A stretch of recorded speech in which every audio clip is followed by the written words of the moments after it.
રાજકોટમાં મિલકતના ભાગને લઈ દાદા દાદીને ત્રાસ આપ્યાનો ગંભીર આક્ષેપ સામે આવ્યો છે। પુષ્પાબેન જોશીએ તાલુકા પોલીસ સ્ટેશનમાં નોંધાવેલ ફરિયાદ મુજબ પુત્રવધુ કિન્નરીબેન અને બે પૌત્રીઓ દ્વારા મિલકત બચાવી પાડવાના ઈરાદે તેમને હેરાન કરવામાં આવતા હતા। ફરિયાદમાં હિંચકેથી પાડી દેવા તેમજ તેલ ઢોળી લપસાવાનો પ્રયાસ કર્યાનો પણ આરોપ લગાવવામાં આવ્યો છે। સમગ્ર મામલે તાલુકા પોલીસે ફરિયાદ નોંધી વધુ તપાસ હાથ ધરી છે। મારો દીકરો એટલે 2024માં માર્ચ મહિનામાં ઓફ થઈ ગયો। ત્યાર પછીથી બીજે જ મહિનેથી મારી વહુ છે અને બેની બે દીકરીઓ છે, એ બે અમને પ્રોપર્ટી માટે દબાણ કરવા માંડ્યું છે અને ત્યારથી બધું ચાલુ કરી દીધું છે। એટલે એમ કે અમને હેરાન કર્યા કરે કોઈ પણ રીતે। ઘરમાં પાણી ઢોળી નાખે, ગાલો પડે એટલે મરી જાવ તમે, ગમે એમ થાય, હાથ પગ ભાંગે કે જે થાય એ। એટલે આ બસ આમ જ એમ પ્રોપર્ટી માટે અમને અમારું આપી દો ઝટ, બીજું કાંઈ નહીં અમને એના માટે દબાણ કર્યા જ કરે છે।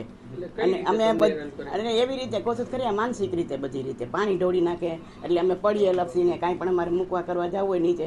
બધી જગ્યાએ અત્યારે ડોમેસ્ટિક આપણે કેસ કર્યો છે, પછી કલેક્ટરમાં ગયા છીએ, પછી લોક અદાલતમાં ગયા છીએ, પણ ક્યાંય માનતી નથી। અહીંયા બેસાડીને સમજણ કરાવી કે ભાઈ શાંતિ રાખો તો બધું થઈ રહેશે, પણ વ્યવસ્થિત થશે એમ। દાદા અશક્ત છે ને હિંચકા ઉપરથી કંઈક એટલે હિંચકા ઉપર એમાં એવું છે કે એ જ્યારે બેઠા હોય ને ત્યારે એની દીકરી પછી બાજુમાં બેસી જાય ને પછી એવા ખોટા ઓલા કરવા માંડે અને કે હિંચકા વધારે નાખવા માંડે, એમ કે ભલે પડી જતા એમ, અને એક ગાળું બોલવા માંડે જેમ તેમ દાદાને, બધી એવી રીતે બધું બહુ હેરાન કરવા માંડે છે। તમને કેવી બીક લાગે છે બંને? હા, બસ એમ બીક લાગે કે અમને ભાઈ આમાં કંઈક થઈ જશે તો હવે આમને આખો દી બીકમાં અમે જીવી છીએ। ને મારી બાજુમાં ગોઠવાઈ જાય તો હું કહું ને મારી જગ્યાની બાજુમાં તું આ વહી જા એટલે તારી મમ્મી બે એટલે મારી ઘરવાળી તો જેમ તેમ બોલવા માંડે, આગી જાય ને એમની ત્યાં હિંચકા ફાસ નાખે, મારાથી સહન થાય નહીં।